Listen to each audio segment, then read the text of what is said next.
నిన్న press meet పెట్టిండు suspend అయిన తర్వాత తొలి ప్రెస్ మీట్ అనుకుంటా ఫస్ట్ మీడియా ముందుకు నిన్న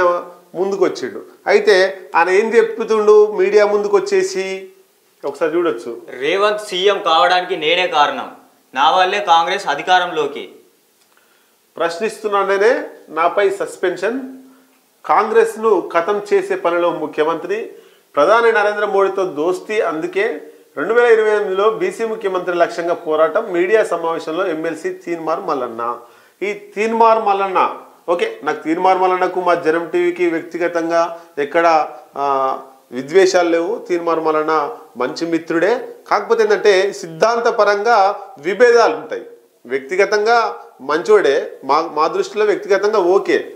కానీ సిద్ధాంతపరంగా విభేదించాల్సి వచ్చినప్పుడు విభేదిస్తాం పొగడాల్సి వచ్చినప్పుడు పొగుడుతాం మంచిని మంచి అంటాం చెడుని చెడు అంటాం కాబట్టి తీర్మార్ మల్లన్న విషయంలో జనం టీవీ క్లారిటీ ఏంటంటే సిద్ధాంతపరంగా కొన్ని అంశాలలో విభేదిస్తున్నాం దానికి సంబంధించి నిన్న ప్రెస్ మీట్లో మాట్లాడినటువంటి మాట కొన్ని డౌట్స్ని మీ ముందు క్లారిఫై చేయడానికి వస్తున్నాం అయితే అక్కడ మాట్లాడిన అంశాలలో ఏం చెప్పిండు రేవంత్ను సీఎం కావడానికి నేనే కారణం అని చెప్తున్నాడు పడుకున్నటువంటి కాంగ్రెస్ పార్టీని జాకిలి పెట్టి లేపినా అన్నాడు మేము ప్రశ్నిస్తున్నాం పడుకున్నటువంటి కాంగ్రెస్ పార్టీని జాకిలి పెట్టి లేపిరు కదా ఇప్పుడు మీరు బీసీ ఉద్యమాన్ని జాకిలి పెట్టి లేపి బీసీ ఉద్యమాన్ని ముఖ్యమంత్రిని తీసుకొస్తారా ఆ ధైర్యం ఉందా ఉంటే ఎప్పటి వరకు తీసుకొస్తారు ఒకటి రెండోది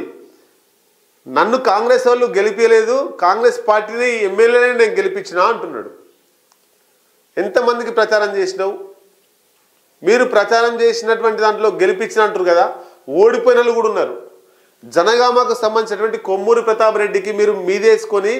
ప్రచారం చేసిర్రు కొమ్మూరి ప్రతాప్ రెడ్డి ఓడిపోయిండు ఆయన ఇట్లా అంటే మీరు గెలిపించిన సీట్లు గెలిపించారు కదా మరి అదే ఎందుకు ఓడిపోయింది అంటే ఇక్కడ మీరు ఎవరైనా తెలుసుకోవాల్సింది ఏంటంటే ఒక వ్యక్తి గెలిపిస్తేనో ఒక వ్యక్తి ఓడిస్తేనో కాదు జనం గెలిపిస్తే గెలుస్తారు జనం ఓడిస్తే ఓడిపోతారు అంతే ఇది ఫైనల్ ఇప్పుడు నేను గెలిపిస్తే గెలుస్తాడు ఆయనే అనేది కాదు రేవంత్ రెడ్డి గెలిపిస్తే గెలుస్తాడని కాదు రేవంత్ రెడ్డినే ఓడగొట్టిరు ముఖ్యమంత్రి 2 సీట్లలో పోటీ చేసిండు కొడంగల్లో పోటీ చేసిండు నిజామాబాద్లో పోటీ చేసిండు కొడంగల్లో గెలిచిండు నిజామాబాద్లో ఓడిపోయిండు ముఖ్యమంత్రినే ఓడగొట్టిర్రు ఈటల రాజేందర్నే ఓడగొట్టిర్రు 2 సీట్లలో అసెంబ్లీలలో జనాలు ఏది చేయాలనుకుంటే అది చేస్తారు తీర్మార్ మల్లన్న చెప్పిండనో జనం టీవీ శంకర్ చెప్పిండనో ముఖ్యమంత్రి రేవంత్ రెడ్డి చెప్పిండనో కేసీఆర్ చెప్పిండనో కాదు కేసీఆర్నే ముఖ్యమంత్రి పదవి తీసి కొట్టి ఇంట్లో కూర్చోబెట్టిర్రు ఫామ్ హౌస్లో కూర్చోబెట్టిర్రు కాదు అది అంటే ఒకరు చెప్తే గెలిచేది కాదు కాబట్టి అది ప్రజలలో ఉంటుంది గెలిపియాలన్నా ఓడియాలన్నా ఈ నాయకుడు మాకు అవసరమా ఈ నాయకుడు అవసరం లేదా అనేది ఉంటుంది ఇంకొకటి ఇంకా ప్రధానంగా డిమాండ్ ఏమొస్తుందంటే తీన్మార్ మల్లన్న కాంగ్రెస్ పార్టీ నుండి సస్పెండ్ చేయబడ్డాడు కాంగ్రెస్ పార్టీలో ఉండి కాంగ్రెస్ పార్టీ నుండి సస్పెండ్ చేయబడ్డాడు ఇప్పుడు బీసీ ఉద్యమం మొదలు పెడతా అంటుండు రైట్ బీసీ ఉద్యమం మొదలు పెట్టాల్సిందే బీసీల హక్కుల కోసం కొట్లాడాల్సిందే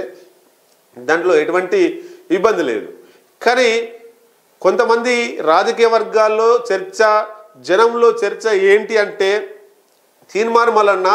రెడ్డిల మీద మాట్లాడుతున్నాడు అపోజ్గా రెడ్డిల మీద మాట్లాడేటప్పుడు రెడ్డిలు ఇచ్చినటువంటి బీఫామ్ మీద కాంగ్రెస్ పార్టీ ఇచ్చినటువంటి బీఫామ్ మీద ఎమ్మెల్సీ గెలిచిండు కాబట్టి ఆ ఎమ్మెల్సీ పదవికి కూడా రాజీనామా చేసి బీసీ ఉద్యమాన్ని ముందు తీసుకుపోతే బాగుంటుంది అనేటువంటిది పొలిటికల్ వర్గాల్లో చర్చ నడుస్తుంది దీని మీద తీన్మార్ మల్లన్న స్పందించి మరి వెంటనే రాజీనామా చేస్తాడా రాజీనామా చేస్తే మళ్ళీ ఎన్నికలు వస్తే మళ్ళీ గెలుస్తాడా బీసీ మూవ్మెంట్ తోటి అనేది కూడా ప్రశ్నార్థకమే ఒకవేళ గెలవకపోతే బీసీ ఉద్యమం మొత్తం డౌన్ ఫాల్ అయిపోతుంది నేలకు పడిపోతుంది గెలిస్తే ఆ బీసీ ఉద్యమం ఉవ్వెత్తున బాగా లేస్తుంది కాబట్టి తీన్మార్ మల్లన్న మరి రాజీనామా చేస్తాడా చేయడా ఆయన ఏమనుకుంటున్నాడు అనేటువంటిది కూడా